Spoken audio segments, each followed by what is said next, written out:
भोगावती नदीत काही ठिकाणावरून दूषित पाणी मिसळत आहे, त्यामुळे नागरिकांच्या आरोग्याचा प्रश्न ऐरणीवर आलाय। या प्रश्नी प्रदूषण नियंत्रण मंडळाकडे तक्रारी झाल्यात।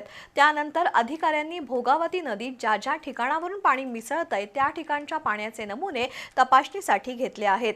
पाणी दूषित करणाऱ्यांवर कारवाई करावी अशी मागणी होतीये। भोगावती नदीचं प्रदूषण दिवसेंदिवस वाढत आहे। पाणी प्रदूषणामुळे नदीकाठावरील गावांना आरोग्याच्या दृष्टीने फटका बसतोय। याबाबत ग्रामस्थांनी प्रदूषण विभागाकडे तक्रारी केल्यात। त्यानंतर प्रदूषण नियंत्रण मंडळाच्या अधिकाऱ्यांनी भोगावती नदीपात्रात मिसळणाऱ्या विविध ठिकाणच्या पाण्याचे नमुने घेतले। हळदी परिसरातील बंधारा, ओढे आणि नाल्यातील पाण्याचे नमुने संकलित करण्यात आलेत। त्याची प्रयोगशाळेत तपासणी करून प्रदूषणाचं नेमकं कारण शोधलं जाणार आहे। भोगावती साखर कारखान्याचे संचालक केरबा पाटील, कार्यकारी संचालक सागर पाटील, जनार्दन पाटील, भरत आमटे, शिवाजी पाटील, प्रताप पाटील यांच्यासह प्रदूषण नियंत्रण मंडळाचे कर्मचारी उपस्थित होते। भोगावती नदीचं पाणी प्रदूषित झाल्यानं आरोग्याचा प्रश्न ऐरणीवर आलाय। पाणी दूषित करणाऱ्यांवर कारवाईची मागणी ग्रामस्थांनी केली आहे।